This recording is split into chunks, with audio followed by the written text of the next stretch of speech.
of your destiny.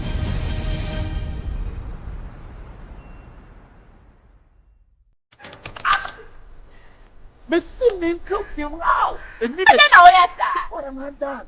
Huh? Kukua. Cut. What's that? Someone. Kukua, you know you are sick. I don't make quality production. I know who you hear from everybody. Take it easy. Sit down. Come on. I'm going to get there. The news you actually. I said.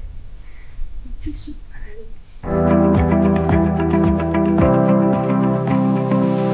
When you're familiar. boss, my 4 NT mixture. She's great. And this is the second one. With the 4 NT mixture. I am a little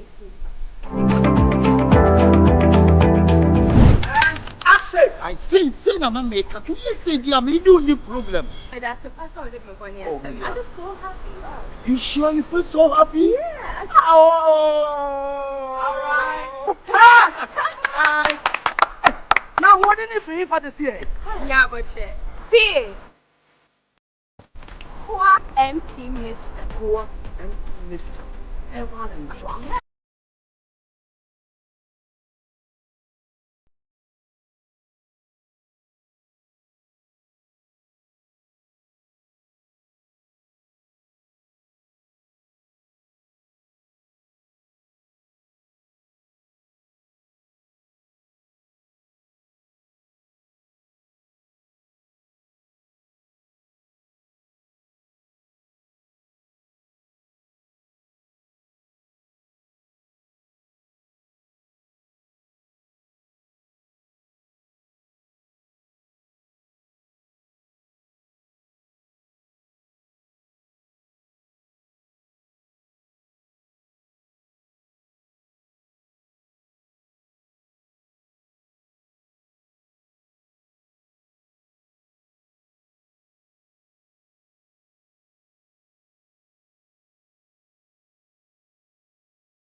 Well, we have cash out. It goes with a short code *439#. This is what you need to do as many times as you can.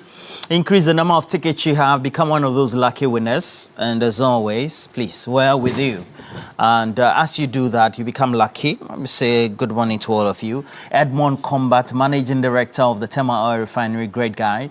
Wishing you all the best for the day, as well as Alhaji Jibril of National Security, deployed to the Tema Enclave. Wishing you all the best for the day. And you know that, well, it's been one of the things we've been talking about for the better part of the last 30 minutes, and it's about the NIMOS team made up of military personnel who were nearly mobbed by residents in Hwidiem, and subsequently there was an intervention reportedly by 2 members of parliament, presently or physically by the Sutifi North member of parliament. And according to reports, Ebenezer Kwekuado, member of parliament for Esutifi North, claimed that he was instructed by Collins Dauda, member of parliament for Esutifi South, to prevent the arrest of the illegal miners, as again instigated by NIMOS, the official clampdown body or security body put together by the government of Ghana through the Ministry of Lands to fight galamsey. So the question on the lips of many people is, it looks like the government is fighting its own battle within itself or not. Key individuals and leaders in parliament representing their constituents on the ticket of the NDC, again preventing an action, a policy directive to clamp down on illegal mining by their own government. What are the implications? And already Richard Kumado, lead security consultant, an expert right here, says that the president has a decision to make on the actions allegedly of the 2 members of parliament, and subsequently the security apparatus, of course led by his defense minister, as well as national security, also need to make a decision on the operational strategy of NIMOS, especially when they are confronted by residents who are unwilling to be controlled or clamped down upon in relation to illegal mining or galamsey. Well, we'll discuss that as we all commence this as well. And the second part will be the members of the MPP gearing up for their presidential primaries, and already a lot of words being traded across camps. And the latest is coming from a member of parliament in the Ashanti region, who says that Dr. Mahmoud Baumia was just brought in as a slave. Subsequently, we've had other commentary as well that, well, he comes from a stock of NDC family, and so he really is not an MPP, etc.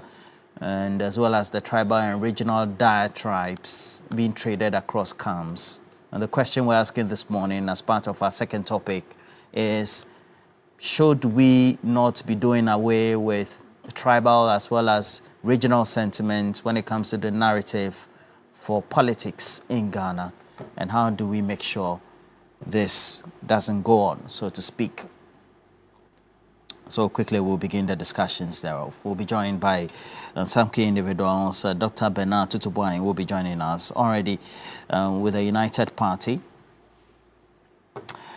I have lawyer Apia Dankwa. Good morning, lawyer Apia Dankwa.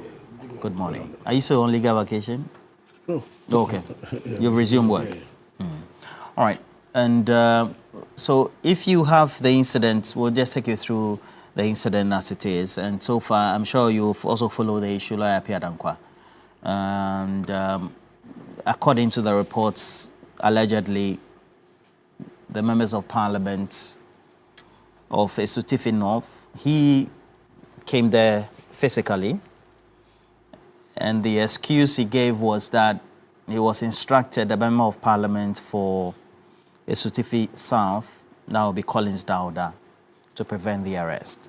So Richard Kumado says that we need to take a holistic look at this. What do we really want to do with NIMOS? and the cooperation that is also needed from the community, because clearly the community members also were in it as well. They don't want the arrest of these individuals, perpetrators of illegal mining. And subsequently, the interventions that have been made by the two members of parliament, one present, we're told, who gave the explanation or alibi or the excuse that there was an instruction from an experienced member of parliament like Collins Dowda to bring that pressure to bear, and so to speak, speaks volumes. Now the question is, the president needs to act. But what do you make of it, your observation so far? So let me wish your lovely viewers a good morning. Wish yourself a good morning. I think what happened over the weekend essentially is members of parliament preventing people who are committing crime from being arrested. Essentially, that's what happened. So NIMOS is a body formed by His Excellency the President, whose job is to aid in executing the laws of this country, who have been tasked to fight against the menace of Galamsey. It's a body that is supposed to prevent and arrest people who are stealing the property of Ghana, and in so doing are destroying the environment, the ecosystem of this country. And strangely, we find MPs who took an oath to be faithful to Ghana. Essentially, they took an oath to be faithful to the laws of Ghana. They took an oath to be faithful to the ideals of Ghana. They took an oath to be loyal to the aspirations of the people of Ghana. And I think we can't have a debate about the oneness, about the unity of purpose of the people of Ghana insofar as the war against Galamsey is concerned. So the actions of the MPs in preventing the arrest of these criminals, the Galamseyers, is essentially to fight against Ghana. They are not only defying the orders of the president, but they're also fighting against Ghana. Essentially, that's what they have done. To come openly and prevent the arrest of these criminals, to defend, or their actions essentially, is defending Galamsey, is defending the wanton destruction of our ecosystem. It is supporting this existential threat that we are all faced with. And for me,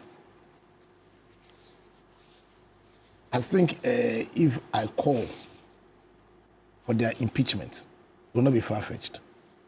For their impeachment? Yeah, it won't be far-fetched, because essentially what they are doing is to support people, and I'm being very charitable here, is to support people who are waging the war against Ghana. Is to fight against our collective aspirations. And I think it clearly demonstrates their fundamental lack of commitment to their obligations under our constitution. And for me, I think there must be an uproar, there must be a call for their impeachment. You can't be in parliament, you can't take an oath to be faithful to Ghana and then behave in this unfaithful manner to our collective aspirations. As in, their position, my view, has become untenable. Their position as MPs have become untenable. And for me, I think we must call for the impeachment. Because you see, we can't lose this battle against Galamsey. What is at stake is too huge. Now, we said that His Excellency, we feel that because of the extent of what is at stake, use your emergency powers. The president told us that, listen, I have enough powers to deal with the Galamsey menace. Now, it is very worrying when those attempts, when the attempts to fight Galamsey is being resisted by people who represent us. People who represent us, they are MPs. MPs. MPs, you understand? They go and then prevent the arrest of these people. Roland, I think this is straightforward. They have been unfaithful to Ghana.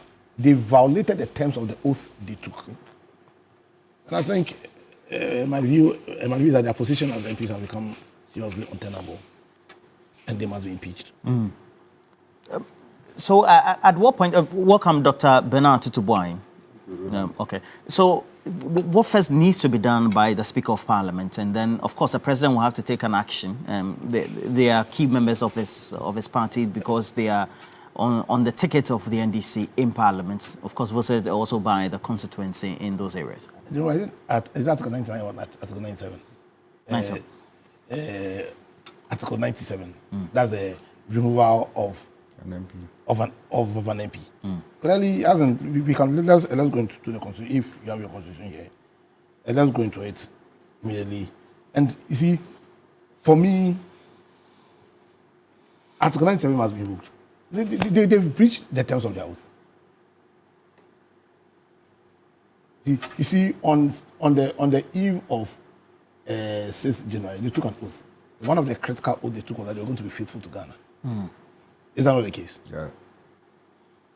And do we need more evidence to show their unfaithfulness to Ghana by this act, which represents they are fighting against the collective aspirations of the people of this country?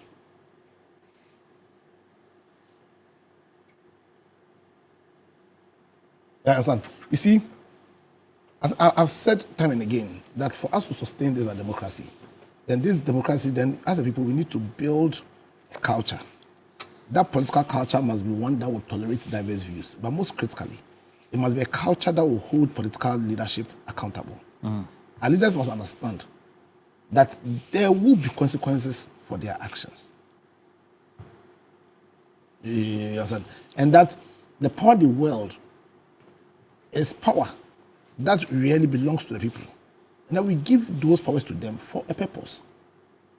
It is for those reasons that before taking their positions, in whichever capacity, they take an oath. They solemnly vow, and in the case of the MPs, they vow, like the president also does, to be faithful to Ghana. What does that mean? When you say you are faithful to Ghana, what's the meaning of it? What does it mean to be faithful to Ghana? One, it means that you are going to be faithful to the purpose of Ghana. It means that you are going to be faithful to the aspirations of the people of Ghana. Those aspirations may change. You understand? As of today, because of our peculiar circumstance, one of the most critical aspirations of the people of this country is that we win the battle against Galamsey. So that if MPs, people who represent us, if MPs, people who are supposed to pass laws, if MPs defy the clear instructions of the executive, by so doing, fighting against the collective aspirations of the people of Ghana. Papa Ru, don't you think the removal procedure should be triggered against them in breach of the oath they took? Because and I think it is necessary that is done in a bid to build that right political culture. There must be precedents. Political leaders must understand that there will be consequences for their actions or inactions, and that where they are unfaithful to our collective cause, our agenda, then they lose any legitimacy to be in power. Please, have you opened Article 97? Yes, I did, but 94 is sort of. 97 is sort of. Can I see? Do you have 94 also is not clear. That's 94. No, I want 97. Yes, I think Article 97 should be triggered. Talks about vacation, and then if he is expelled from power after having found guilty of contempt of parliament by a committee of parliament. What if they breach the law? Because what is on his breach? His breach He's breached the law.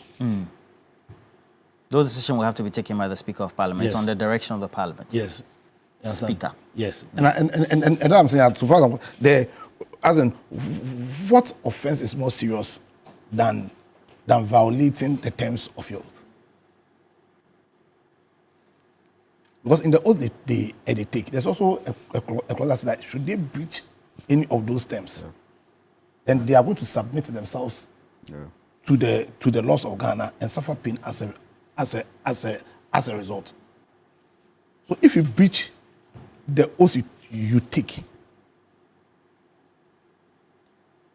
what will be the justification for you still holding your position when clearly you've demonstrated beyond a shadow of a doubt that you are incapable of discharging your duties?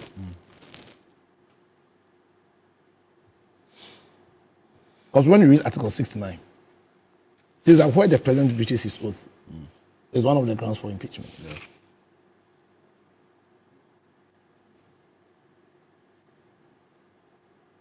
You understand?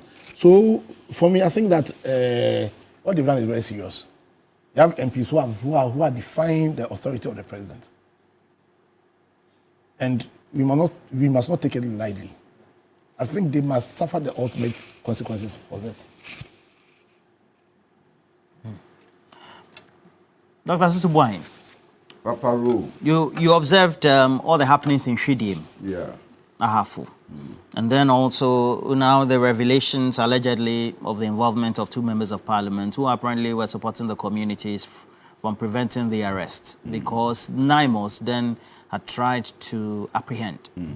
And so that, well, introduction of those perhaps words from the MP present for Esutifi North, who then claimed that he was instructed by Collins Dauda, Member of Parliament for Esutifi South, to act the way he did in the prevention of apprehension of those illegal miners. Also means that clearly, because MP's words are more heavier than even the citizens. But at the end of the day, you'll find that the community also are unwilling for NIMOS to undertake their work. Papa, good morning. And lawyer, good morning. Good morning. Good morning to viewers, and I must apologize for the lateness. Papa Ro, Ghanaians are watching us. This weekend, I was in a function and people were praising the Monday team. You know, for Really? oh yes, that we are doing a good job for Mother Ghana, and so I think that the team should continue on the good works. I am highly disappointed, you know, with what we have heard this morning. And when names like Collins Dauda comes to the fore, I don't think that anybody can be proud about it. When MPs, two MPs, Esutifi North and Esutifi South, have been mentioned, then you probably would want to question, you know, on what basis these people even won the election in the first place. What was the reason for them even contesting, you know, those seats and then winning? I know Honorable Collins Dauda has been one of the longest serving, you know, MPs in the country. And if anything at all, he should be guiding the younger ones.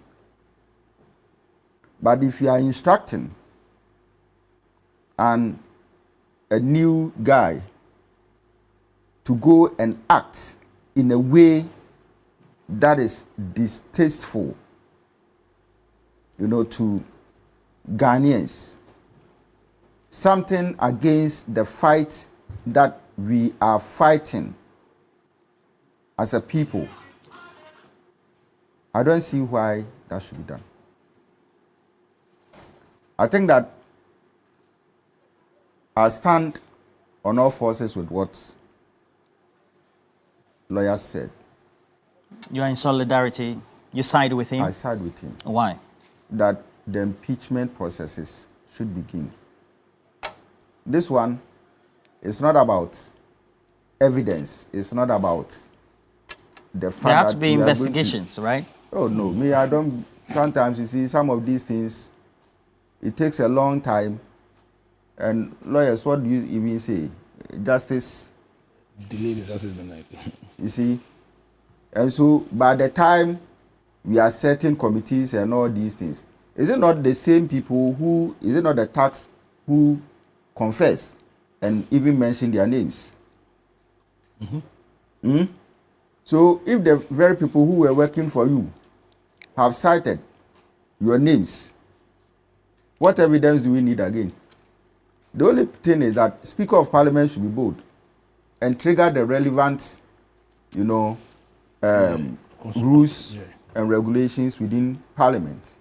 Because if Speaker can say that he was going to deal with people who are not regular in Parliament, all right, then if people have misbehaved in Parliament and have dragged the name of Parliament in the mud, I don't see why they should still be there. Besides, I am making a personal call to the President.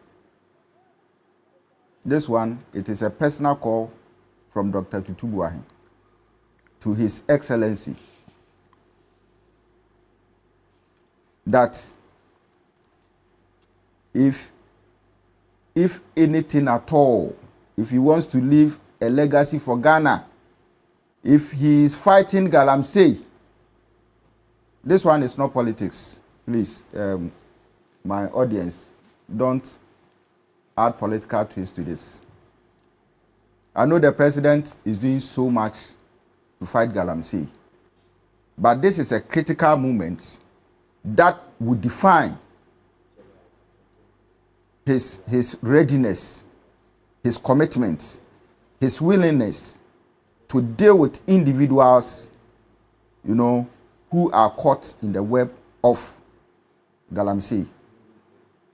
The president must act swiftly. And this one, I think that not just the president, the NDC as a party should equally call on these two people to resign. They should resign? Yes, they should resign from Parliament, because when you read article, is it 94? It talks about 97. 97 talks about the fact that an MP can resign from Parliament. Yeah. All right. So the party should call on them to do such. And they themselves, the two of them, they shouldn't raise any objection to their behavior. They shouldn't at all. At all, because what I hear is that the MP for Esutifin North actually uttered certain words to the Namos team. All right? Yeah. Yes. So that is clear evidence. So that is why the police will tell you when they are coming to effect an arrest that you have the right to remain what? Silent. Or any other word that you speak can be used against you in the law court, isn't it? Yeah. Yes. So once you have spoken and have mentioned the one who even sent you, then it means you are a culprit. You are. You are. So if other people are standing trial for Galamsey in court, this one, it is not just a matter of impeachment. It should go beyond impeachment. In fact, Ro, let's look at Article 97E. 971E. It says that if any circumstances arise such that if he were not a member of Parliament, would cause him to be disqualified or ineligible for election under Article 94 of the Constitution. Then you go to 94. Now, 94.4. Says that for the purposes of paragraph D of clause 2 of this article, in the case of any finding made by a commission or committee of inquiry which is not a judicial or judicial commission or committee of inquiry without prejudice to any appeal against a judicial review of that fund, the fund shall not have I'm coming. Okay, so 94, sorry, 2D. Say a person shall not be qualified to be a member of parliament if he has been found by a report of commissioner or committee of inquiry to be incompetent to hold public office, or is a person in respect of whom a commissioner of a committee of inquiry has found that while being a public officer, he acquired access unlawfully or defrauded the state or misused or abused his office, or willfully acted in a manner prejudicial to the interests of the state. Yeah. You understand? So a committee could be set up, and if they make this finding, because clearly how they acted is prejudicial to the interests of the state. Because we need to set a precedent. We just can't allow this to slide like we always do. How can an MP, members of parliament, so is it a case that they own the Galamsey sites? Or they just prevented people in their constituency from being arrested? Obviously, they own it. You understand? Serious investigations must be had into this, into what's happening. You understand? And if they are found culpable, whether they own it or if they do not own it, but they are just preventing the arrest of people who are fighting against our collective interest. You understand? Clearly, they are acting in a manner that is prejudicial to the interests of the state. And their position as MPs, in my opinion, has become untenable. They can do the honorable thing by resigning. But you can't justify how or why MPs, Roland, you can't justify why MPs should behave in this manner. And you cannot. You see, we can't continue having a situation where clearly people go. I know the last time I was saying that if there's one problem that we have bedeviled with as a people, is the reason for which people want to do politics. You understand? The only reason why you should want to do politics is to be part of the process that will lead to the building of a strong state. You are seven. You understand? But we've created a situation where in Ghana, with the people of Ghana, we serve our politicians. They don't serve us. We serve them. Yeah. We serve them. They don't serve us. Why would an MP prevent the arrest of people who are involved in this heinous crime? A crime that threatens all of our existence. Their positions as MPs is simply untenable. If they won't resign, we must take your steps. And you asked about I've told that the combined reading of Article 97, what's it called? Combined reading of Article 94 and 94. And 97, specifically 97 1E and 94 2D, the combined reading, gives us a legal basis for removing them as MPs. So, there are two MPs, Honorable Colenzada, and what's that other guy's name? Ebenezado. Do the honorable thing and resign. You have been unfaithful to Ghana. You understand? Do the honorable thing and resign. If you don't resign, then I'm calling on the speaker to immediately initiate the process to remove them, because they've breached the oath they took, and there's no reason why they should still remain as MPs in this country when they are fighting against us. No, but this is an open, abuse of public trust. All right. Open abuse of public trust. Yeah, and that they should just do the honorable thing and resign. And resign, And there have to be investigations to find out. Yeah. You see, the reasons why they might have done even before that.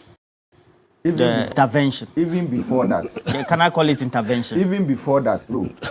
Even before the unfaithful act. Before unfaithful act, okay. Any committee will be set to probe them, either to exonerate them or to find them culpable, right? Yeah. The point is that you come out with a press statement to say that I, Honorable Colenzada, I, Honorable, what's the name? Ebenezado. Because of ABCD, I have, abused my power and authority as MP. I have not acted in the way the president that I represent in my constituency want me to do. And so based on that, I put my position as MP down. I resign. It's simple. It's simple. Because you see, the question is that what if their names were not mentioned by the tax? All right. Their names were not mentioned. What happened was that the member of parliament for Esutifi North came and then said that the NIMOS should not proceed with the arrests. And so that also whipped up the enthusiasm of the Hwidiem community members who were also in line. So he actually condoned. And then when pressured to say more, he said that he was instructed by Collins Dowda. To say what he said?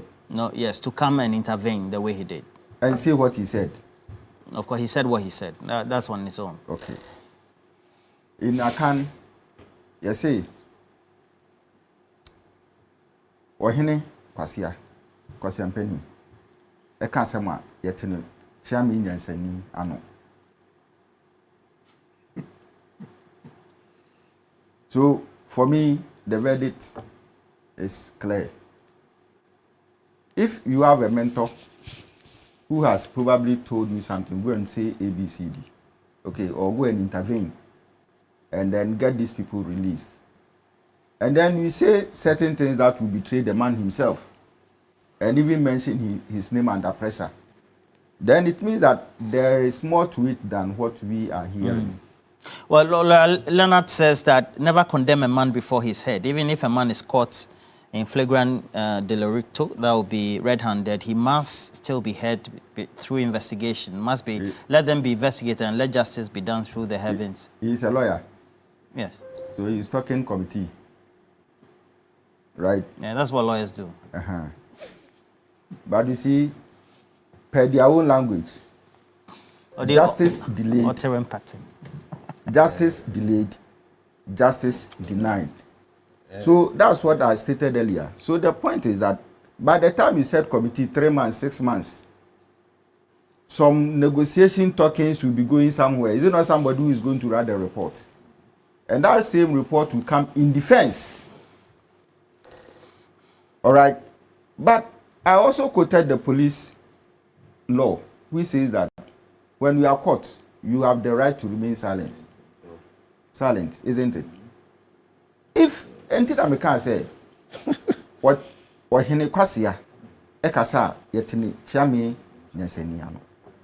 If the MP for Esutifi North, Ebenizado, even if Collins Dada had said something which was not good, should he act on it? You should have protected it in such a way that your names, your images, your party, your president will be protected.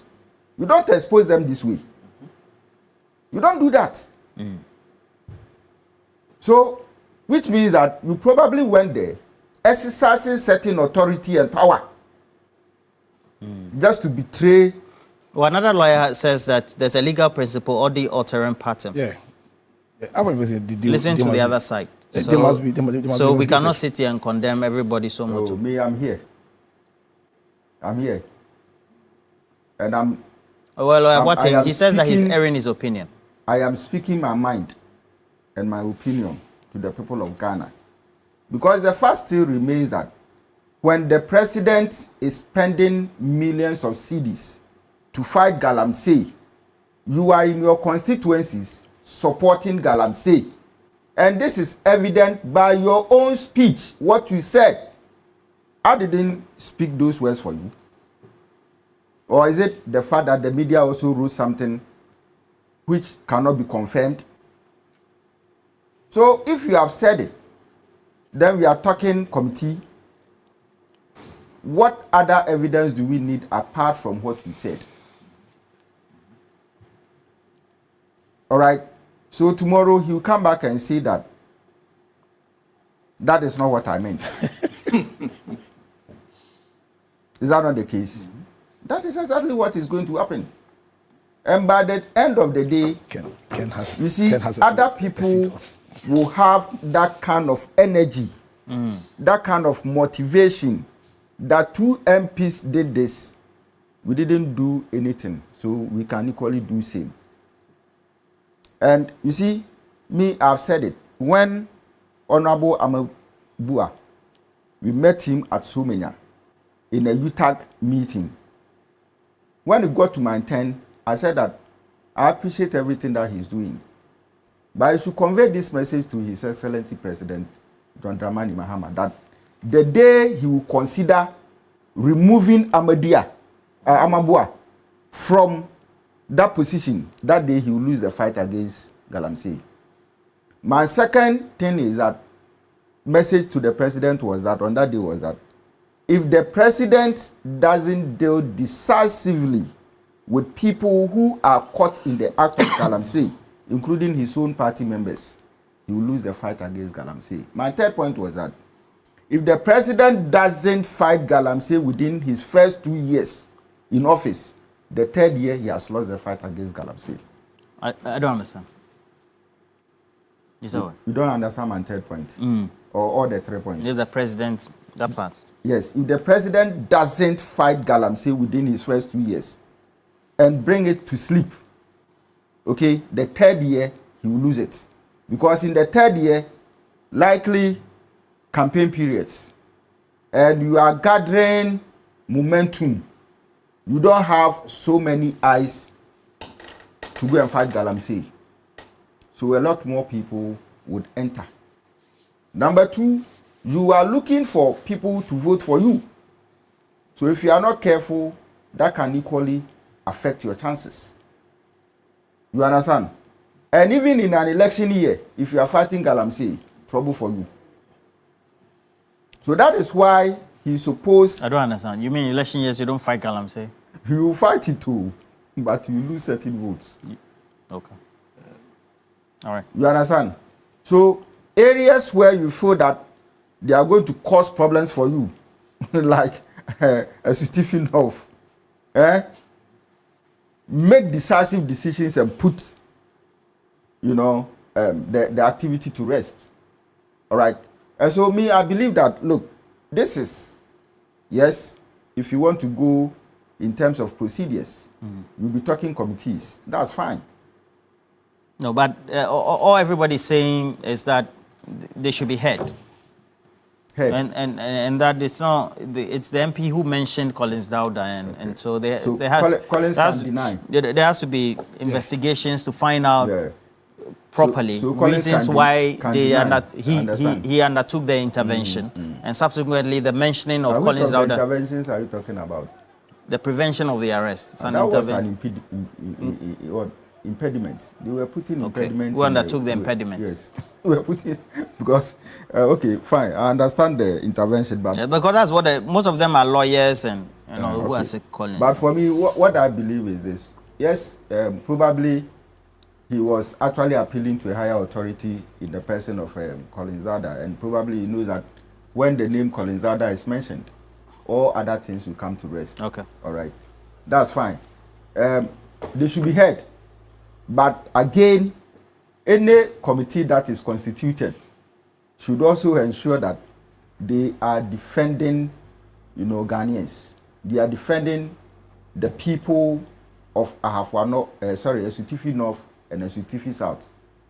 They are protecting the environment and the water bodies in these 2 constituencies. All right, and that this committee that will be formed, will be acting in such a way that they will support the cause of Galamsey, and not to probably hide behind individuals who would put impediments, in the ways of NIMOS. Obviously, NIMOS is doing a good job.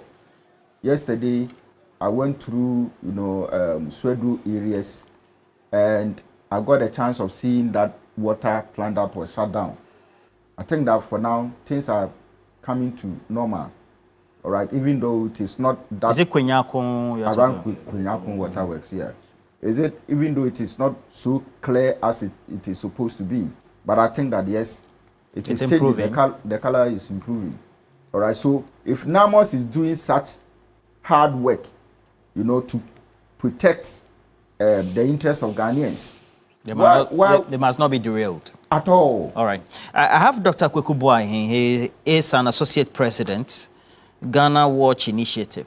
And you've observed all that has been happening. Now the call is that, well, the members of parliament allegedly said to have been involved in this incident, clearly, are undermining the president's own policy directive and decision to be able to fight off Galamsey, etc.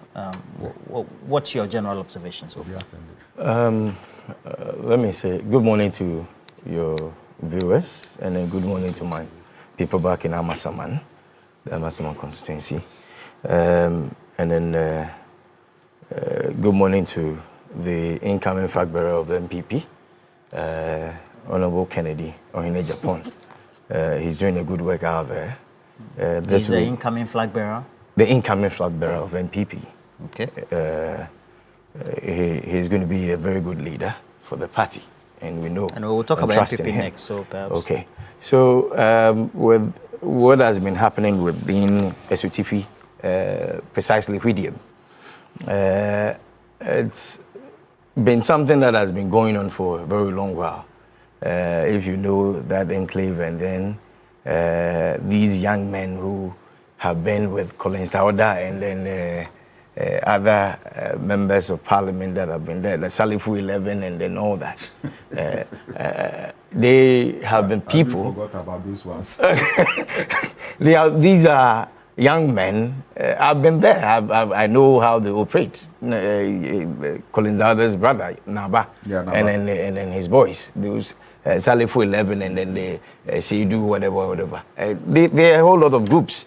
If you go into the timber industry, they will take up the whole concession, and then will do whatever they want to do there, and then no revenue comes into the state.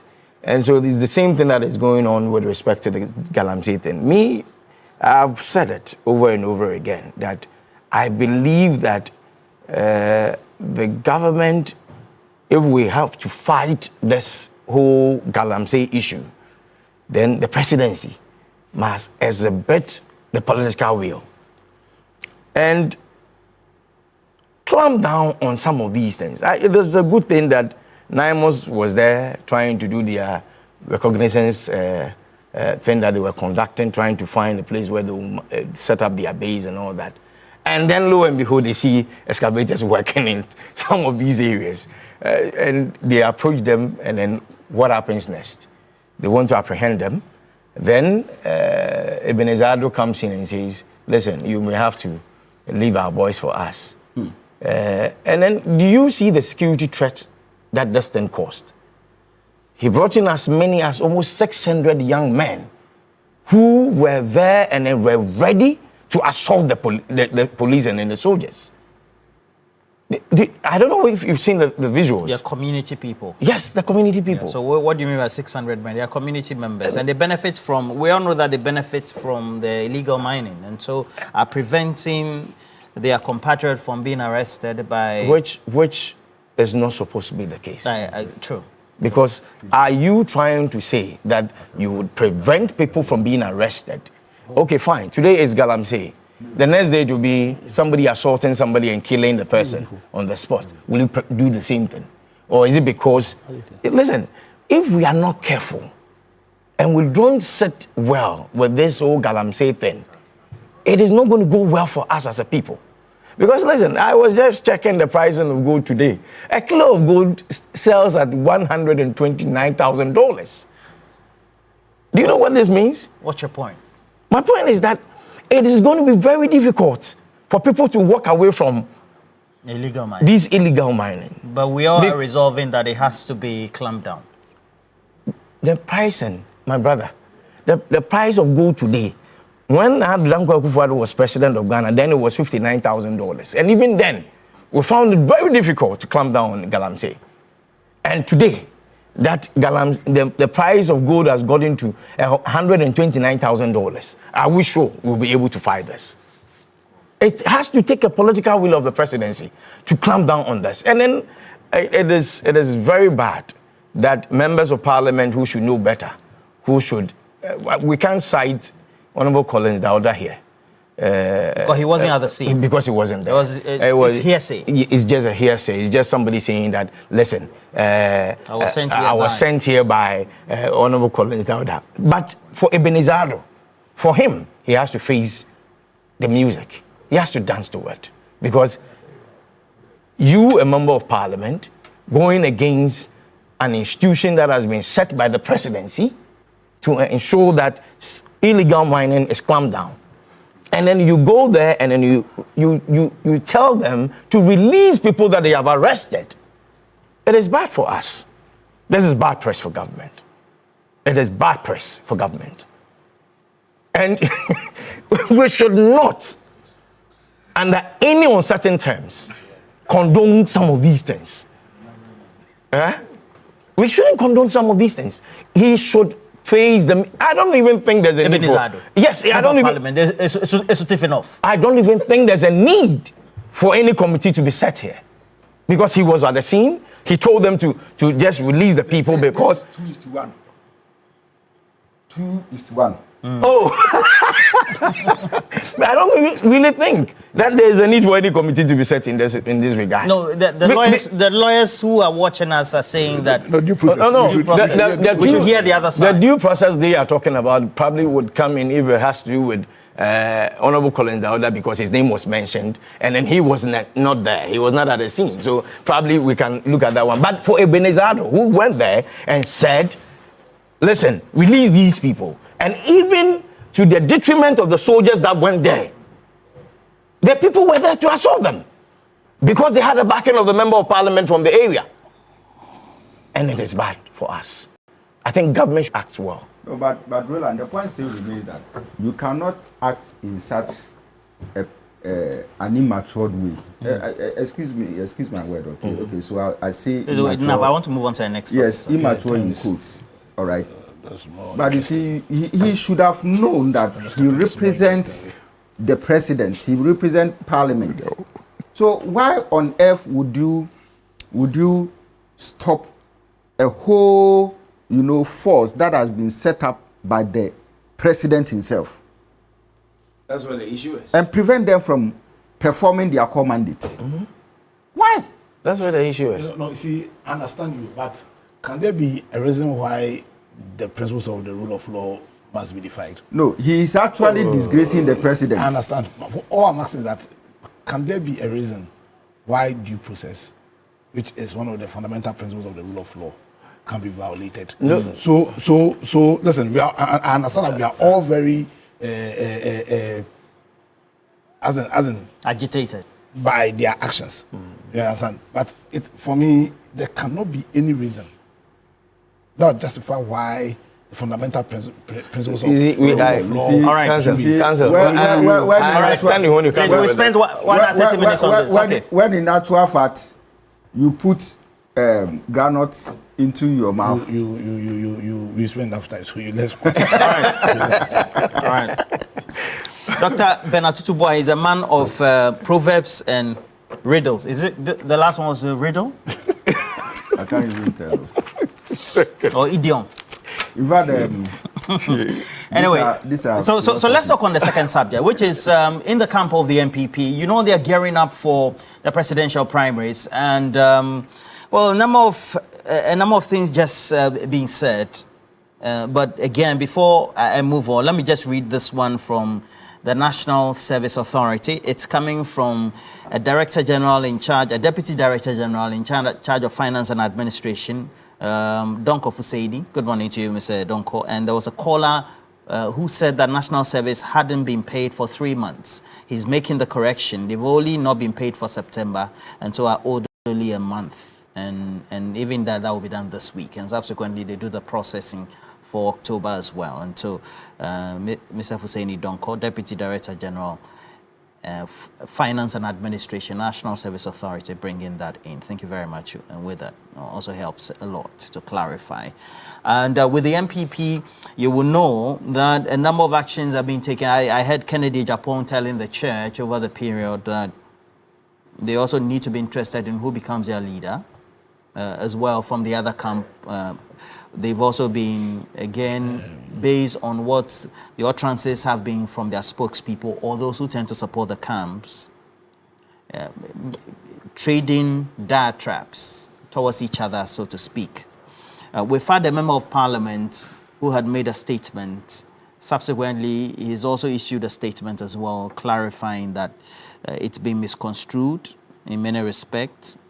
And it's all about the member of parliament having made the statement that Dr. Mahmoud Bawumia was brought in as an outsider, so to speak, a slave, and so made the allusions thereof.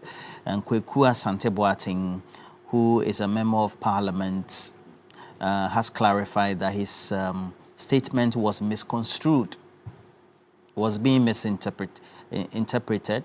And subsequently, we've had also a statement from the Ashanti Regional Caucus of the New Patriotic Party condemning tribal and divisive remarks by Kweku Asante Boateng as well. And this one, I have to start with you. Why are the candidates trading such diatribes, regional and tribal diatribes, towards each other? I'm asking because you said Kennedy Japan will be the flag bearer. Is that what you said? Yes, if I recall. He's going to be the next. So why are they trading such narratives? You hear Abronye. I watch him on his stream on TikTok as well, and so. Let me say this: it is good that the party has issued a communique, trying to tell supporters of the various candidates to refrain from the tribal sentiments and insults against each other and all that. I think, like I said last time, the person who has been vilified, who has been insulted, who has been, aspersions have been casted against, has been Kennedy Ohene Japan. We've had people like you just mentioned, a whole regional chairman going out there to sit on his own channel and insulting, going to meet the people of German South and insulting a particular candidate and calling him all sort of names. We've had young men who sit on other television stations and then call Kennedy Japan by a whole sort of names and then all that, and some even would say things that are unprintable and we can't even talk about them. I think if this is an internal elections and then we expect that after this internal elections, there should be party unity, positive campaigning should be the order of the day.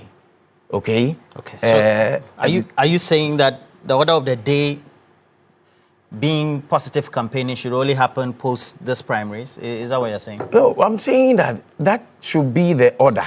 If you see positive campaigning, you must focus your campaign on issues and policies. What do you think? Listen, whether we like anything, or like I put it, whether we like it or yes, whoever wins out of these gentlemen will be the next person the MPP will be presenting to Ghanaians and asking Ghana that, do you want this person to be your leader? So it is not about who is from the northern region or who is from the southern part and all that, but it's about who Ghanaians want. Okay, but Dr. Kweku Boateng, if we have narratives from all camps except the DMB camp that seem to create the impression that DMB lost the northern region or northern Ghana votes because his own people didn't trust him, were narratives then undertaken to mean that he had 0 votes in certain areas? I mean, directly you're saying that. And then we have another individual who says that, well, he was brought in to come and serve, and literally saying that, at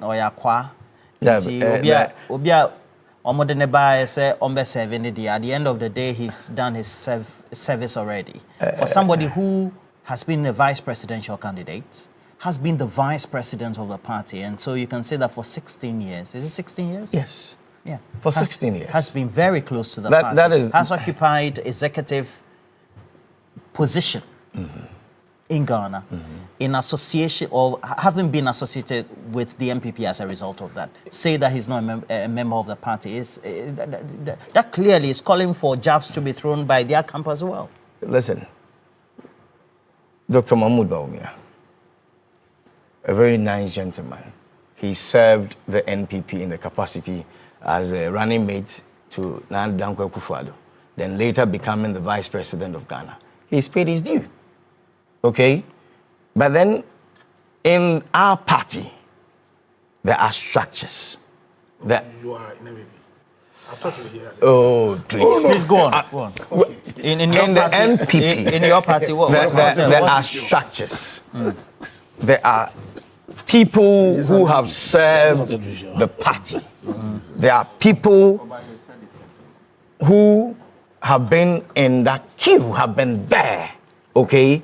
What Kwakwa Santibuwaten said, yes, I may disagree with him in certain context because I don't think that some of those words should be used on the person that has helped the NPP in the past and has been the vice president of Ghana. But then some of the things people are saying about Dr. Mahmoud Bawumia, he brought it onto himself. Really? Yes. How can you say that? Listen, in the last elections, he campaigned on the basis that I am going to win the Zongo votes for you. I will bring Zongo votes. I will bring Northern votes. So if there is anybody that brought this onto Bawumia, he brought it onto himself. Are you sure? He started by going Dr. on that how can tangent. you make some of these Listen, statements? when he went to meet the Zongo communities, he said, I'm one of you. The Zongos would vote for me because I'm one of them. Because I'm an Islamist. So they will come in for me.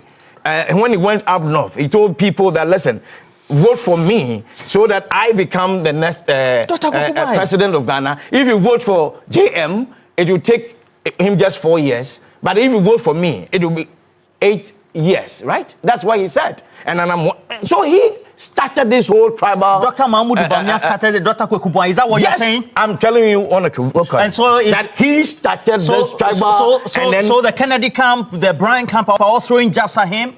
Regional tribal narratives in this campaign? We are not asking anybody to throw jabs at him. He started it? He started the whole thing. He caused his own downfall. He shot himself in the foot. If anybody is going to be talking about this tribal sentiment and then religious blah, blah, blah, blah, who started it? Who brought it up? He brought it up. You see? Really? But then the good news for us is that... Who? If you say us, who? For us, okay. I'll come to it. Is That's Connecticut. Get connected?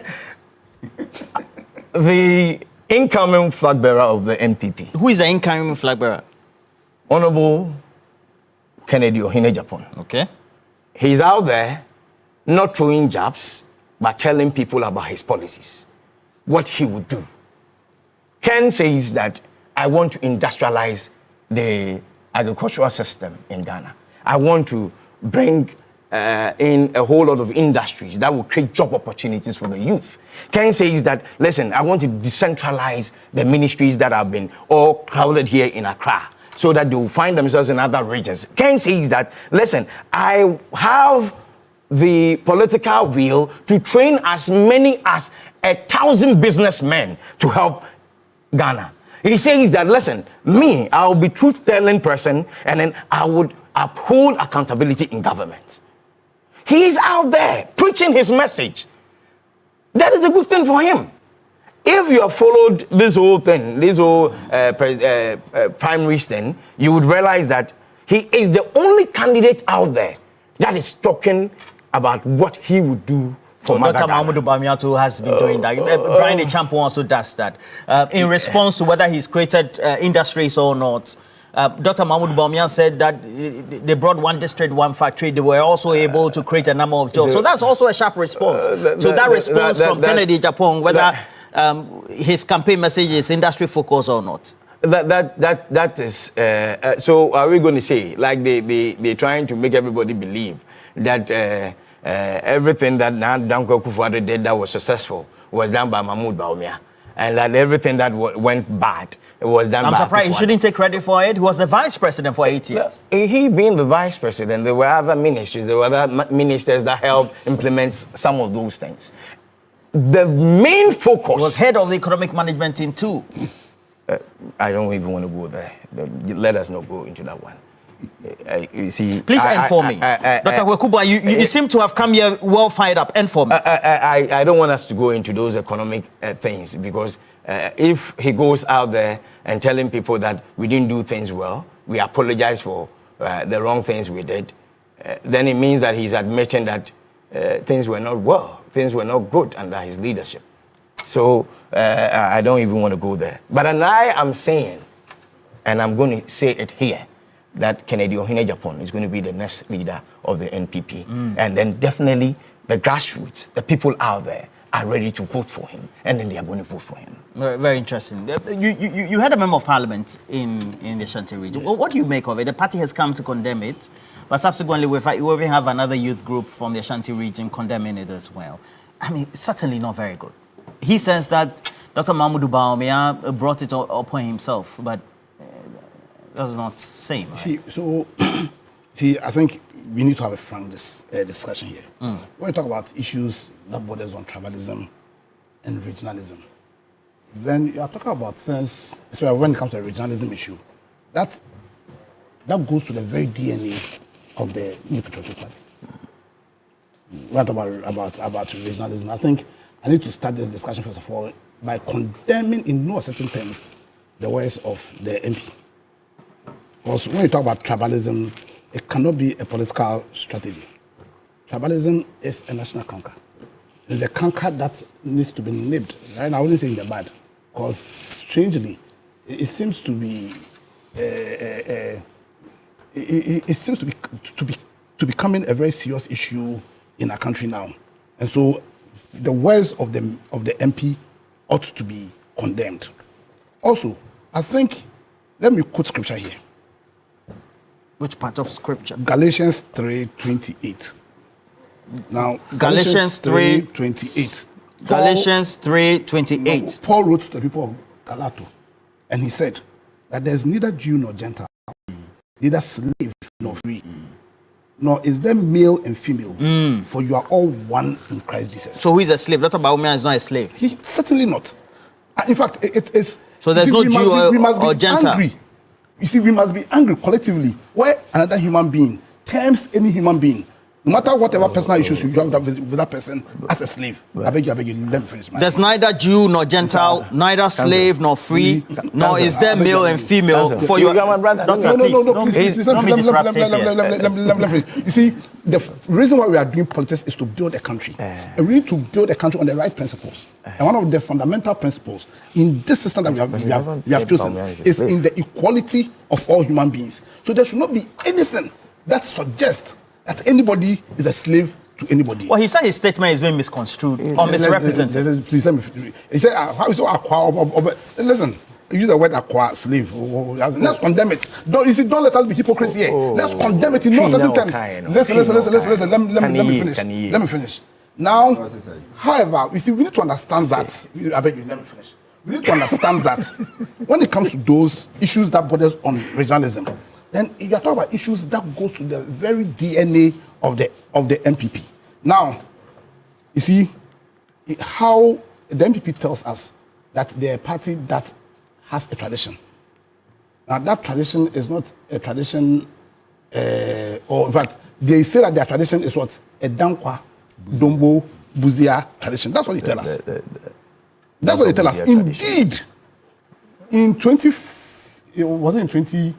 sometime in 2016, what's his name? Sir John said on TV that Dankwa didn't there, and he attributed the Dankwas to the Eastern Bloc. Buzia didn't there, attributed Buzias to the Ashantis. Domo didn't there. What is the basis for the Dankwa Domo Buzia tradition? Is there anything like that? Oh, doctor, don't do this. When you're speaking, even though I disagree with that, don't interject you. You see, I don't believe this. They say you have been disruptive. You understand? Okay. Now, contrary to the vile propaganda that has been spread by elements in the MPP is not an offshoot of the UGCC. United Party, is that what you're saying? I'm saying that the MPP is not an offshoot of the UGCC. Let's get our history straight. Now, you see, when you go into history, when Britain was, any time countries get their independence, you see, in the case of the USA, they had to fight for theirs. Yeah, you understand? In the case of India, after the Second World War, when they started the Quit India movement, it became clear that they were going to get independence. And they started, the partisan politics started. And in fact, that agitation led to the breakaway, the partition of Pakistan from India. Yeah. Now, also in Ghana, after the Second World War, and after our compatriots, our patriots, the legends died during the 24th February issue, it became clear that Ghana was on the path Christian of, Work Association. Yeah, was on the path of, and so parties started springing up. UGCC came, they brought in Nkrumah. We all know that history. Nkrumah formed the CPP. Now, 1951 was, I think, the first time we had a broad-based election. 1951 and also in 54. After that election, the UGCC was essentially dead. So after 54, the parties that were viable that we had the CBP. Busia had his own party, the Ghana Congress Party. And Olenu also had his party. Now, in September of 1954, now certain Ashantis in the CPP, feeling that the CPP had become overly centralized, and also on the back of a very bad pricing for cocoa, they being led by Bafa Kutu. And when I say this Ashanti, I'm talking about people like Victor Osu, Aram Posa, Joe Apia, Ababase, and BY Ade, members of the Ashanti youth, led by Bafa Kutu, formed the NLM. We are in the history class. You understand? Formed the NLM, which was very regional in nature. You understand? Now, we know that the NLM, very Ashanti in nature, lost elections, the 1957 elections. So in the 1957 parliament, you had CBP that had most of the seats, and then you had what's called Northern People's Party having 13, NLM I think 12. You understand? Now we know that ADA proscribed parties based on regional, and so they were formed, the NLM together with the NPP, and then four other parties formed what became the UP. Togo Land Congress. The UP. Now tell me, so from the UP, and their focus was was unlike the CPP, was to protect their regional interest. It was to protect their regional interest. Now, if the NPP, after these six parties, comes and tells you that they are down Quad Dombo Buzia, it's not tribal. So the Anlo people who were part of the UP, where are they? Where are their interests? The Ga, she form a P, where are their interests? The Muslims, where are their interests? So if genuinely the NPP was against tribalism, Roland, then what they ought to have done was, when the issue of the Dankwa Dombo Buzia thing was being pushed, a tradition or a statement which is tribal in all its forms and shapes, they should have nipped that in the bud. But you sit down and already are saying your tradition is based on tribe. But His Excellency Dr. Bawumia, as much as nobody can say he's a slave, but he also wrote on the back of this tribalism to make his case why they ought to choose him as their presidential candidate. They did not go around. When he was going around saying that vote for me because I'm a Northerner, vote for me because I'm a Muslim. So you seem to support Dr. I don't support him. Yes, there are two different issues here. But you explain. I'm saying that the MPP, if really they are anti-tribal, if the MPP is a party that has the interest of the country at heart, if the MPP is a party that will promote intertribal integration, then when Dr. Bawumia was going around and said, I vote for me because I'm a North, I'm going to bring the Northern votes. Vote for me because I'm going to bring the Zongo votes. You understand? That I have a right to be the presidential candidate because of the I'm Dombo. And I vote for me because I'm a Muslim. If their interest was not these tribal, regional, and religious, they should have come out that time and stopped Dr. Bawumia from advancing those arguments. But they said they supported it. They supported His Excellency Dr. Bawumia in making these arguments that were regional in character and that was tribal in nature. So, do I believe them right now when they come out and want to condemn the MP's statement? Because what the MP is saying is just showing a character which is part of their DNA. That's really? A party that's very original in nature. And so you see, Ghanaians well, the just comes is not. Listen. The MP is from the. You see, the MP is from the is in Ken's camp. The MP is a supporter of Ken. He's the one who issued the statement said it was misrepresentation. It's not misrepresentation. We all heard it. What is? But I've even seen videos. I beg you. You understand? Listen. You're my brother. When you are saying things, and I think we should correct them. Listen. Let me try. MPP is going to choose a candidate that reflects its nature, that reflects its spirit, that reflects its character. One of the abiding characters of the MPP is in their original agenda. Yes, it's part of their character. MPP is a party that has shown time and again that their parochial interest, their original agenda, their partisan agenda will always supersede their national agenda. And I mentioned BJ Darocha, and I mentioned him again. That BD, or is it BJ? In his letter in 2008, said that the MPP should not take Alan Chamantin back because Alan has proven that if he's asked to choose the interest of the party, the MPP, as against Ghana's interests, Alan Chamantin will choose Ghana over the MPP, so they shouldn't take him back. So listen, all what is happening is just reinforcing our belief that this is a party that does not have the interest of the nation, rather have their original and partisan agenda, and whichever candidate they bring. And for which the United Party broke away. Whichever candidate they bring, whichever party whichever candidate they bring, is a candidate that is going to advance that regional and parochial and partisan agenda. Okay. And so we shouldn't take any candidate who they are bringing seriously. Let us tell the MPP, and we all know them for what they are.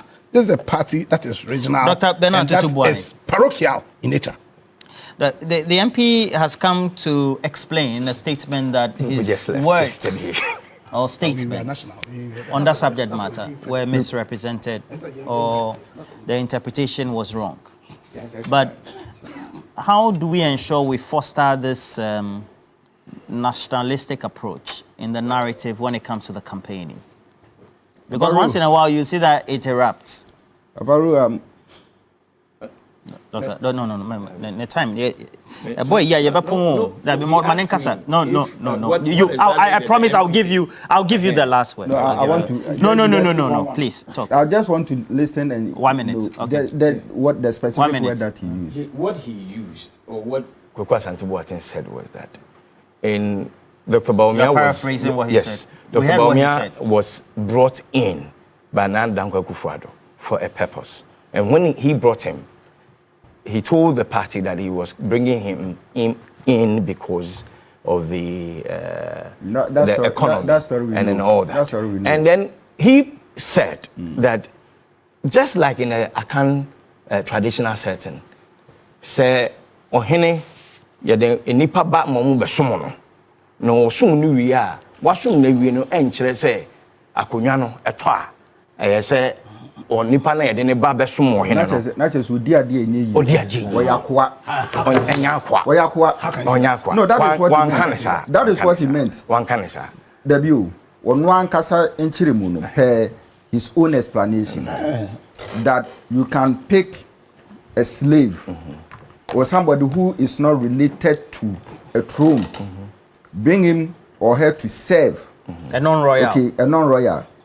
And when the king dies, it doesn't suggest, no matter how close the king was to that person, can still not inherit. That is understandable because you are not a royal. You were brought from a different, clan to come and serve. So you have no business claiming ownership. Was he making the narrative in tree? Because what I heard was in tree, right? Yes. Okay. So so that's what you're Asante tree speaker, that's what right? Okay. And per the flyers that I saw, it was written specifically that Dr. Mahmoud Bawumia is a foreigner. And I find that very unfortunate, very unfortunate, very unacceptable, Bad and transcription. very, very inimical to the unity of the MPP party. My brother. But he never mentioned foreigner. Oh no, I saw it on a flyer. It was on a flyer. Okay. That's why he seeks to be addressing in his letter. So my point is this. My point is this. My point is that, you see, if you are honorable and you don't wear that cap, all right, somebody will put another cap on your head and that can cost you. In the first place, even coming up with that statement against Dr. Bawumia and his campaign was very unfortunate. He was not doing his camp any good. He wasn't. He felt that probably he was going to destroy Dr. Bawumia. At the end of the day, he's causing more injury to his own camp than any other person. Because you see, look, the point still remains that the MPP party is on a mission to unite, their members. So you should respect that if you are a member, a true member of the MPP. Unless he himself is an alien. All right? Unless he himself is an alien. And he's seeking other interests than the interest of the MPP party. I don't see why you contest with the likes of Obuo. You win and you come up with such statements. It's very unfortunate. Very, very unfortunate. And you see, that seat that he's occupying is traditionally MPP.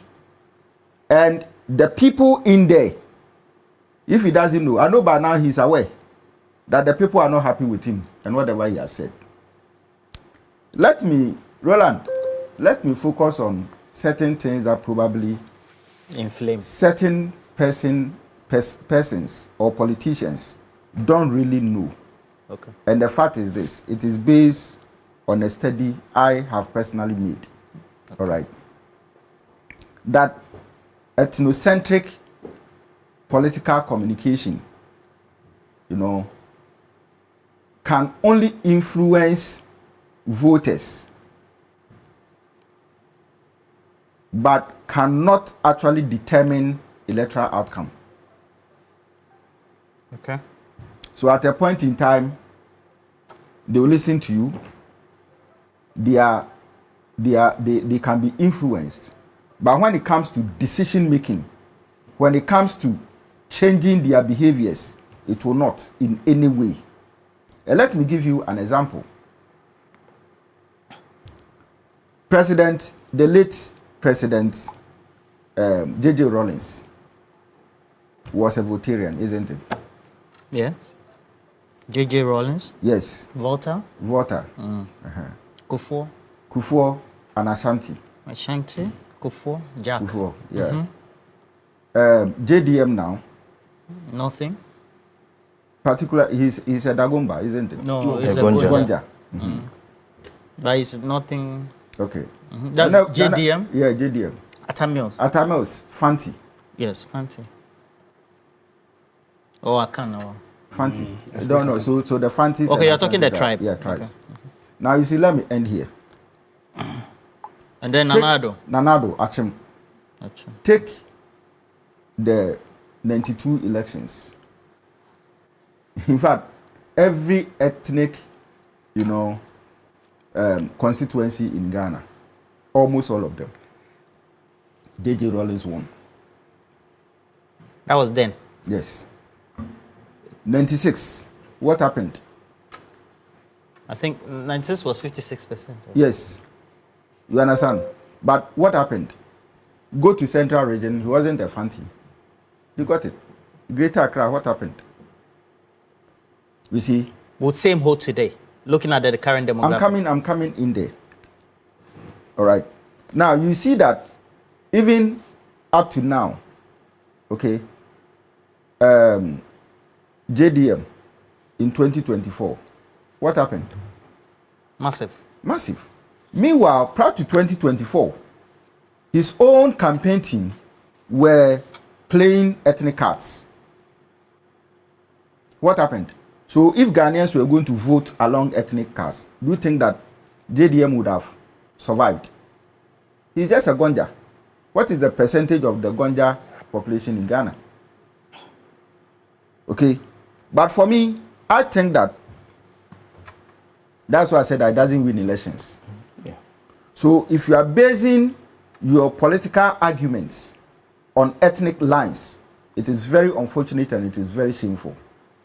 It means that you are only doing dirty politics, hate politics, and you don't really understand what you are doing. You see, what is happening, the statement that the Honorable did, is just to add source to injuries.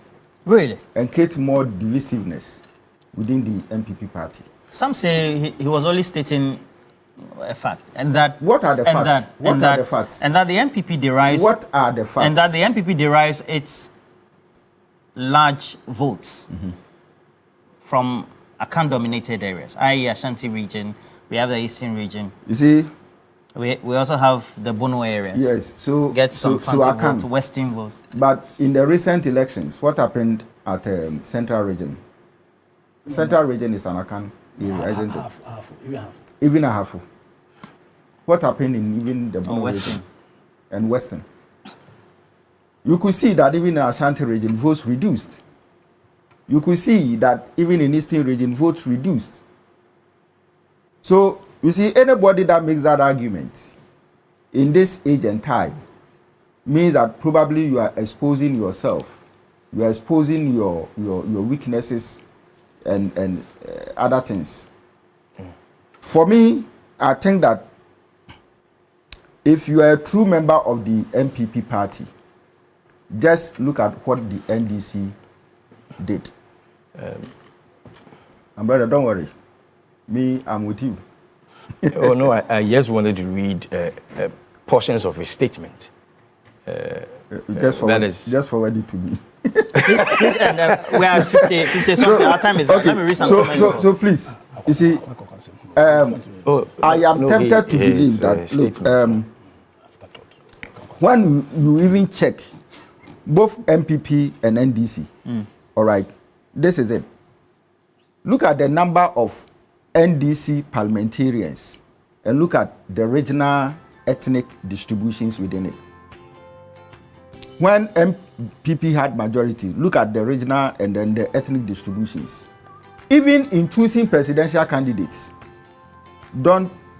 these two parties try as much as possible to balance the tickets. You understand? So for me, I think that this communications that is against the image that has become a weapon against Bawumia, I think that the MPP shouldn't go to that extent. Is it because some people lack, concrete arguments, to probably say that delegates shouldn't vote for Bawumia, or they are just picking stones anyhow? in Akan, you say, Sentokwafuno wa uti anye ya tentehuru kura beto abobi. Tentehuru pa. Winima so ni tentehuru. Cotton. Ya boa mo ani subiriwa ufa tentehuru na woto abo no ju so be proud. That shouldn't be the case. And that is what the honorable member of parliament and others are doing to Bawumia. I feel that they should stay within their communication, come up with clear policies, speak to policies, speak to directions, speak to vision. But you haven't seen Ken. He's been holding. Is it the products? The problem is not. The problem is not Ken. Okay. For now, I think that there has been a very there has been a departure from who quo. Ken we knew Ken to be, to another direction. Why? Who is he? Who was he? Oh, let me finish this interjection. Okay. It's a question. Yes. So there's a clear departure. like you said, the status quo, right? Okay. But the point is this, okay, that his members should equally learn the new direction that he has taken and follow suit, but not to throw, a kind of weapons at your opponent that will not even harm the opponent. Okay. But you see, in this case, even this ethnic issues, attacks on Bawumia himself has come up with data to prove these Zongo issues are not that. Because of time, I could have. Why you provided him data? That I provide. No, he actually went into. He extracted it. It. Thank you very much, Dr. Bernard Tutuboy. Always a delight to have you in the studio to come and help us do critical analysis right here. And Dr. Bernard Tutuboy is also a lecturer with the University of Education, Winneba, also a political scientist, marketing, communication expert, and then political communication analyst as well. Political marketing. And then also teaches entrepreneurship and all that as part of his academic work. And that's research as well. So for many of the times when he's talking based on his own personal research to back his argument, so to speak. And then lawyer Apia Dankwa is with the United Party. Thank you for joining us, lawyer. Always a pleasure. And with the Ghana Watch Initiative, Associate President Dr. Kweku Edubwahim, who this morning has made a stern utterance that he really is for Kenny Japan. He believes that he will be the presidential candidate of the NPP. Is that what he said? Yeah, I think the NPP, okay. the NPP have finding a sumptuous way of coming to TV. I thought he said he won't come to TV. No, I'm not here because of the NPP. All right, gentlemen. You want me to read? Please allow him. Well, we also have to tell before then, let's make some money. So you have to pack up your day the Milky Way with the rich, smooth taste of Peck milk shortcake. So it comes in various varieties. They have the butter cookies. They also have the coconut flavor as well. They also have the choco-filled one, and then all of them as well. So that's it. And Dr.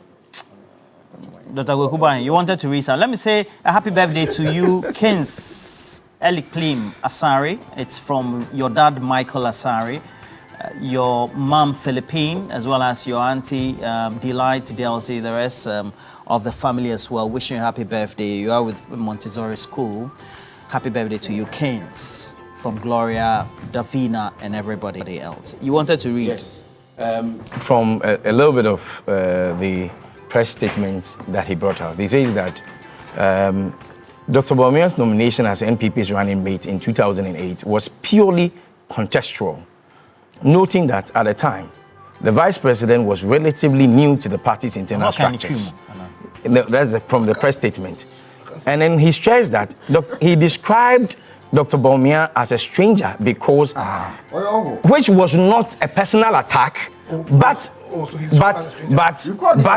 observation based on his limited prior engagement in the party affairs as a grassroots level before his nomination. My point is that the party granted DMB a position of immense trust and responsibility. A major honor.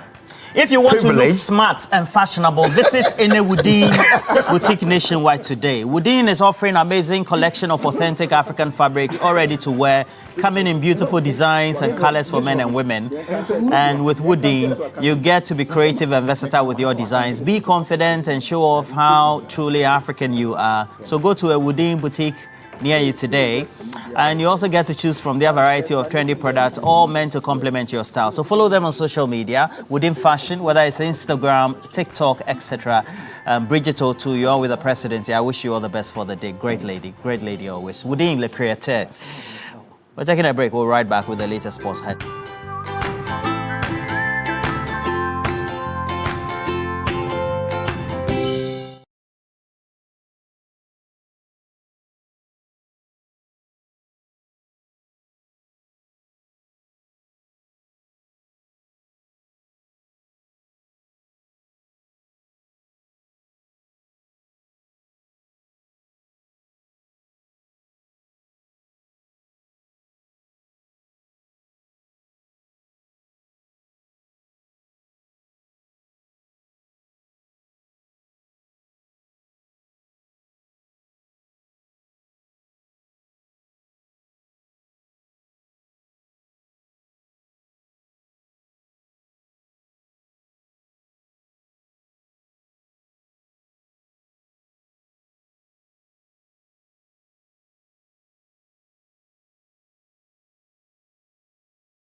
And you're welcome back. This is still New Day on TV3. It's time for sports, and we'll be giving you all the details.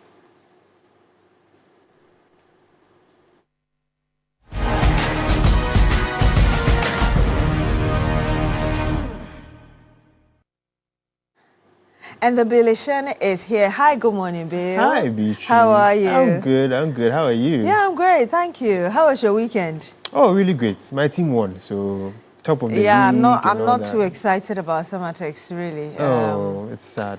Yeah, we'll talk about that. But let me remind you that you can always dial *439#. You follow the prompt, you choose your favorite platform, which is right here on TV3, number 2, and you win 1,000 Ghana cedis. Yes. Don't forget to keep playing. Yes, Bill. And yeah, we'll talk about Summertex and the GPL, but really, Adriana Stars. Yeah, they are on top now. They won their game against 11 Wonders to move on top of the Ghana Premier League for now. I mean, after 8 game weeks, because right behind them is the likes of Midiama, Heart of Oka in the conversation. There's Heart of Lions also in the conversation. There are a number of teams that are very close to them, even Bibiani Gold Stars, the current champions. Yeah. But I think the biggest result of the weekend was for Asante Kotoko. I mean, they had returned from that thrashing against... Now we say the plantain. Yeah, that... Yes, Kotoko... She'll hear from Kotoko. Yeah. But they won by 4-3 against Karela United at the Baba Sports Stadium. And they were bouncing back from a disappointing showing in Morocco during the CAF Champions, CAF Confederation Cup. So it's a very big result for them. And also, Heart of Oak managed to win their game as well. So it should be a nice fixture between Heart and Kotoko this coming weekend. Yeah, but it doesn't sound nice to me as long as Summertex didn't do a 2-0. I mean, to Dreams FC. Yes. If it was BBNE Gold, I mean, Gold Stars, I would have agreed. But Dreams FC. And we're number 5. We actually came up to number 5 on the fixtures. Now we've dropped to 6 again. Number 6.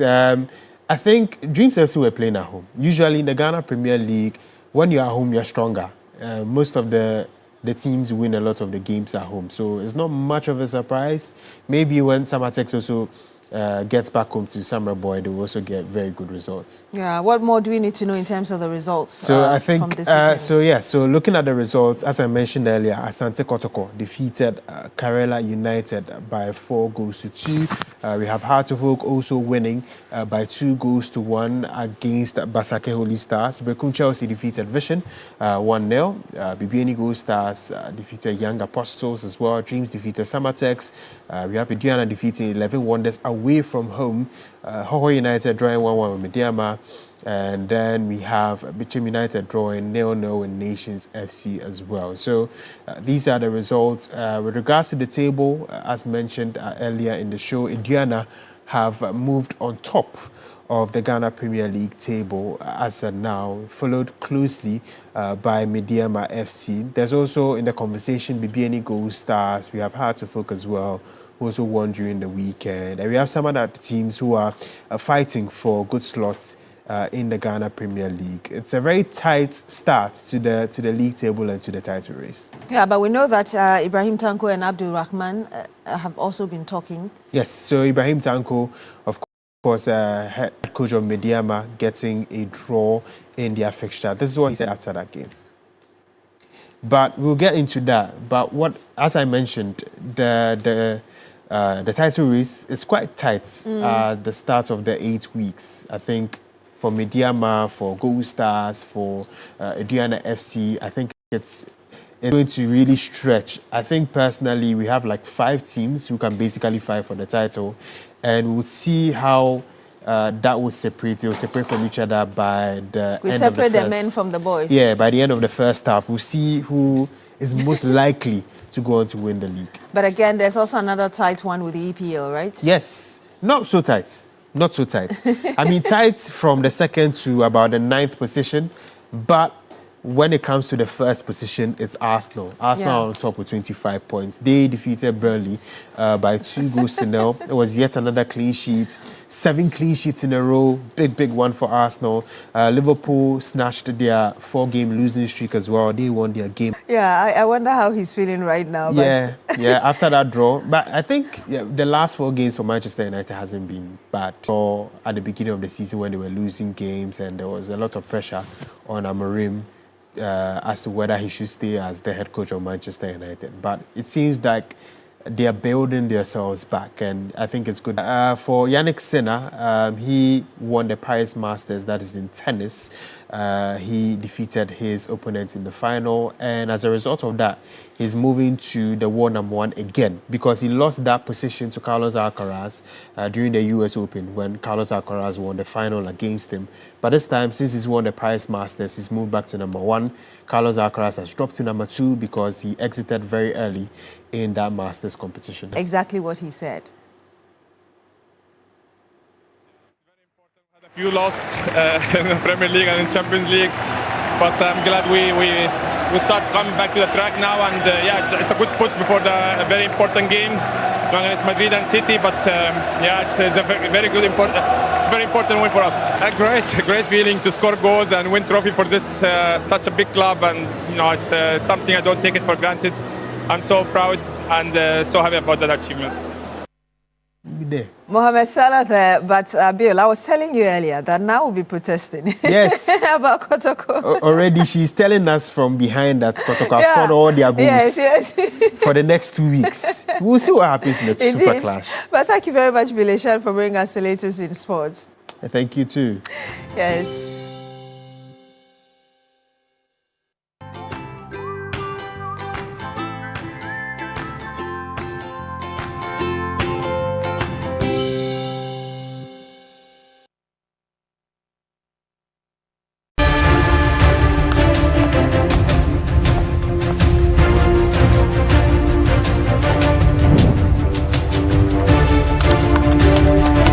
This is the show that brings finality to all the critical issues. It is the stage where all the facts are checked, issues thoroughly interrogated, opinions shaped, and debates settled.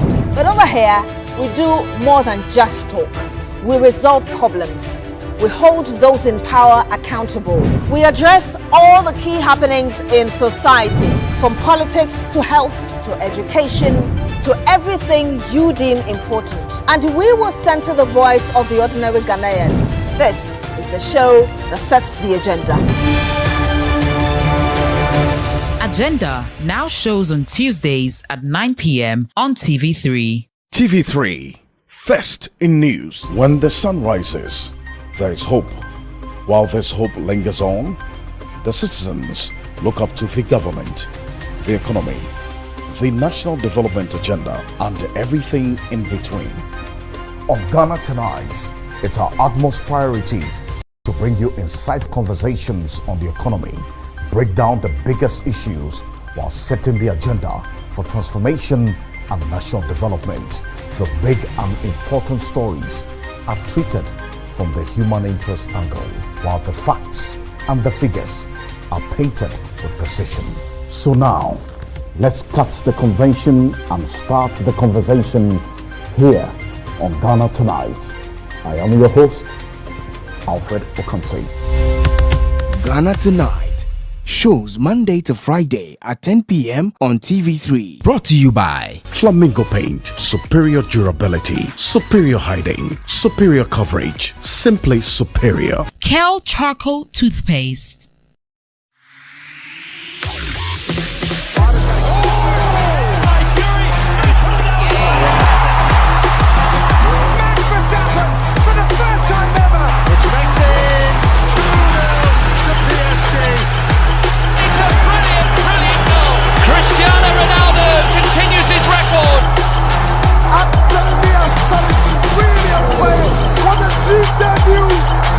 Ghana coming out again, the same squad. For LeBron, he's got it! Throw it down, King!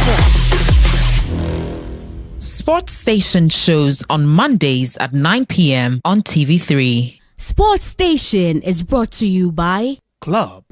Talk because I already know everything now. I don't know anything. I don't know anything. I think that it's better that you talk to me because otherwise I'm going to call the police. Malu, and you know it was Amora. She forced me to switch the results. They grew up together, but the world tore them apart. What did you do to Gianni? Don't go in there. Murderer! God knows that I didn't mean to kill her, but I killed Gianni. I'm gonna kill you. Now fate will bring them back, but not without a fight. Love, betrayal, and a past that won't stay buried. I didn't do anything, man. I didn't do anything. You tried to kill my wife. You're crazy, man. Beto, what are you doing? Stop it. Are you crazy? 3 hearts, 1 destiny. Who will win when love gets tangled? Tangled Hearts shows Monday to Thursday at 8 p.m. on TV3. Brought to you by MTN. Cousin's Baby. Gino.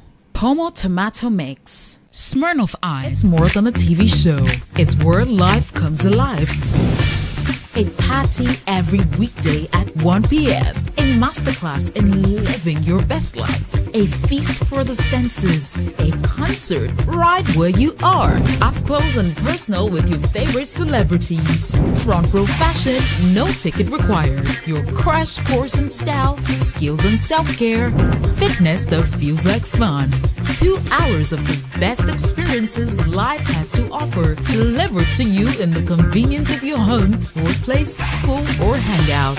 Hosted by the delightful Anita Akufu and the dashing Godwin Nambo. The afternoon show. Fun, uplifting, unmissable. 1 p.m. Monday to Thursday, only on TV3.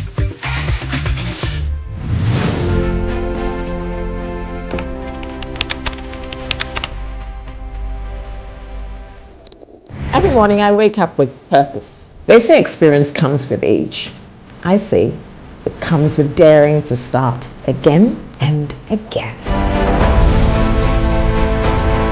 I have led teams, I've built dreams. I've learned that leadership isn't about having all the answers. It's about knowing how to grow. I lift as I climb, because true success is not about you, it's about what you pass on to others. So here's my advice. Be bold, be brilliant, build the life you deserve. Because today's woman, hey, she's unstoppable. The all-new Today's Woman with Audrey Salome now shows on Thursdays at 9 p.m. on TV3. Brought to you by Gino. Pomo Tomato Mix.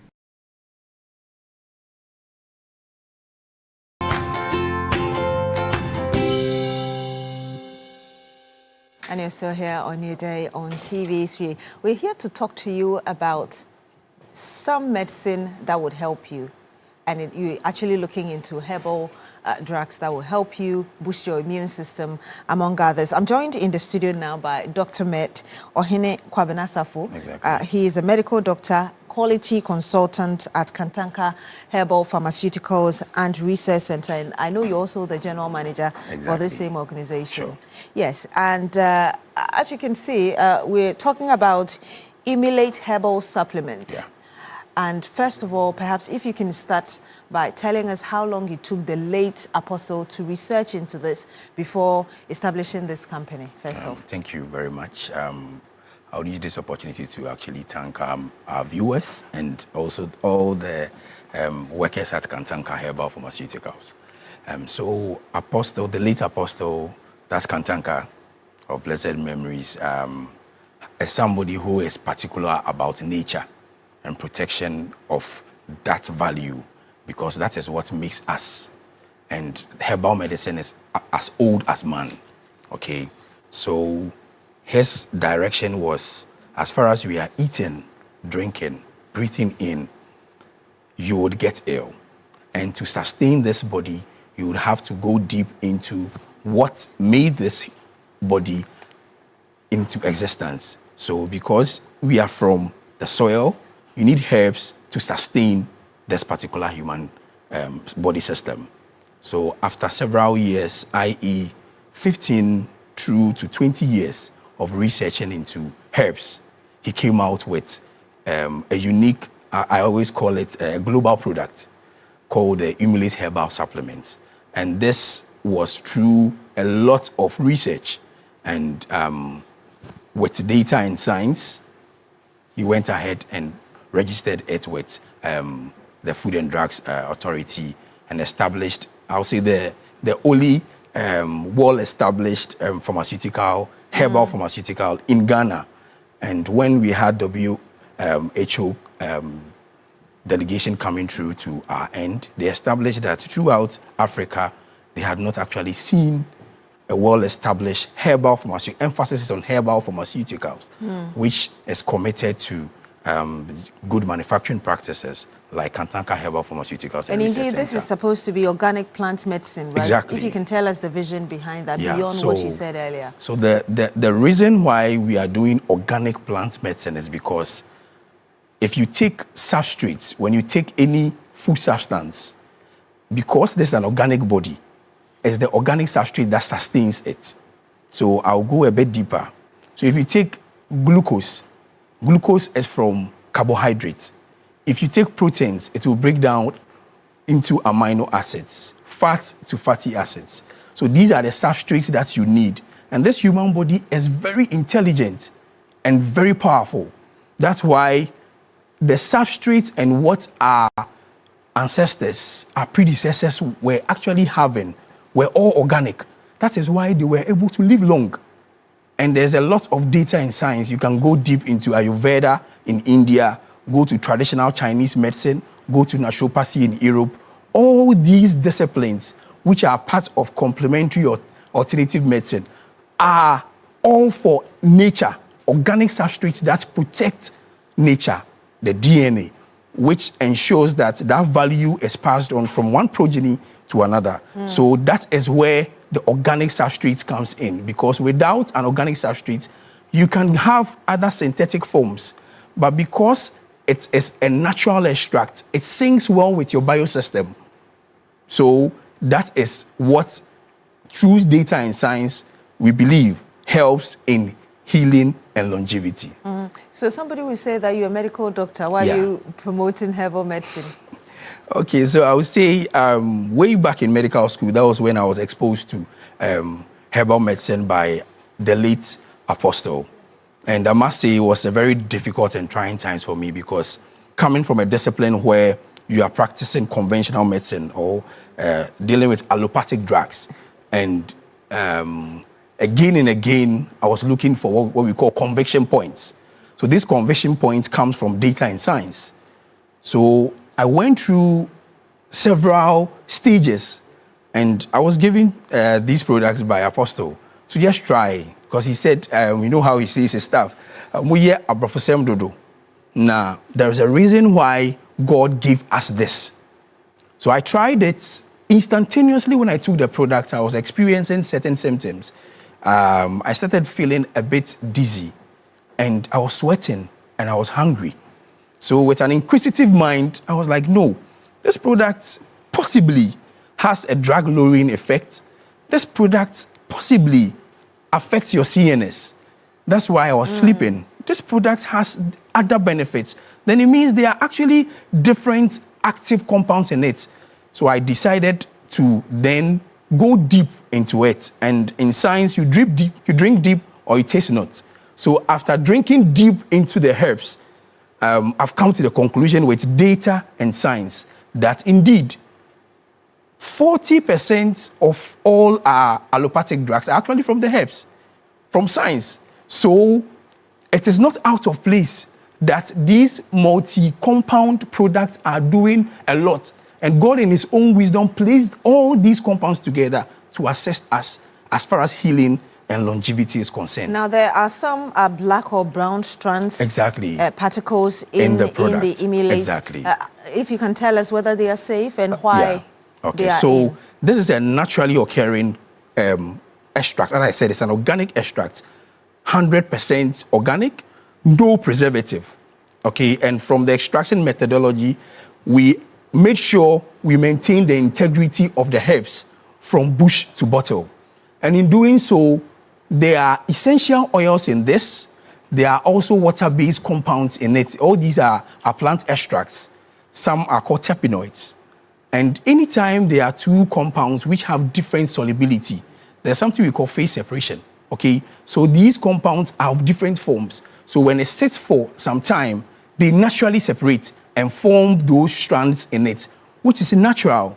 So from somebody who is into quality control, somebody who is much into drugs, as far as safety, efficacy is concerned, would want to find out, are these microbial contaminations? No, these are not microbial contaminations. So it goes deep into the structures in the product, the organic compounds in the product so how do you take are responsible. You okay, so this, well, so to take this, you would take 3 tablespoons 3 times a day. And it's for immune system support and general well-being. However, they are what we call off-label use. So those with hypertension, diabetes, arthritis, exactly, they can take this too. But emphasis, you don't stop taking your orthodox product. No. As a medical doctor, we know that these are single target medicines which have specific functions when you take them. So you take that orthodox product and 1 hour apart, you take your herbal supplement and you are going to achieve that therapeutic objective or goal you are looking for, which is blood pressure reduction or sugar control and other benefits like liver. Those with hepatitis B equally benefits, and it's because of all the compounds which are anti-inflammatory, immune modulatory. We have antiviral compounds in there. We also have hepatorestorative and hepatoprotective compounds in there. Also, these terpenoids in the product are anti-diabetic. So elsewhere, sometimes as a doctor, people will say, why does herbal medicine perform several benefits? This is the science behind it. This is the science behind it. In like 30 seconds, if you can tell us, she said no preservatives. Exactly. So if somebody got it, how long can the person keep it? Okay. And in the era of fake drugs, exactly, what are the features that will make somebody... So if you get the shelf life approved is 1 year, so it can be on your shelf. So then there are expiry dates and batch numbers and everything on it. Now, so in the era of fake drugs, this product has a lot of safety features, deliberate and intentional. One, starting from the QR code there, you scan it and it takes you to our website. There is a tamper-proof hologram on the product, which when you open, the Kantanka written on the hologram would actually disappear. When you check the product, if you open, you would see a bottle which is white. I don't know whether I can show you the bottle. Then this bottle is actually an HDP bottle made from Kantanka's bottle manufacturing department, and it's fit for purpose, has the head of Kantanka on it. At the base, there are 12 stars and the logo on it as well, with a leaflet written in Twi, English and French. Thank you. Exactly. Thank you so much, much. Dr. Med Ohene Kwabena-Safo, for joining us. And he's the general manager of the Kantanka Herbal Pharmaceuticals and Research Center. Of course, when we come back, we'll be telling you more about why it is so bad for the economy, for industry.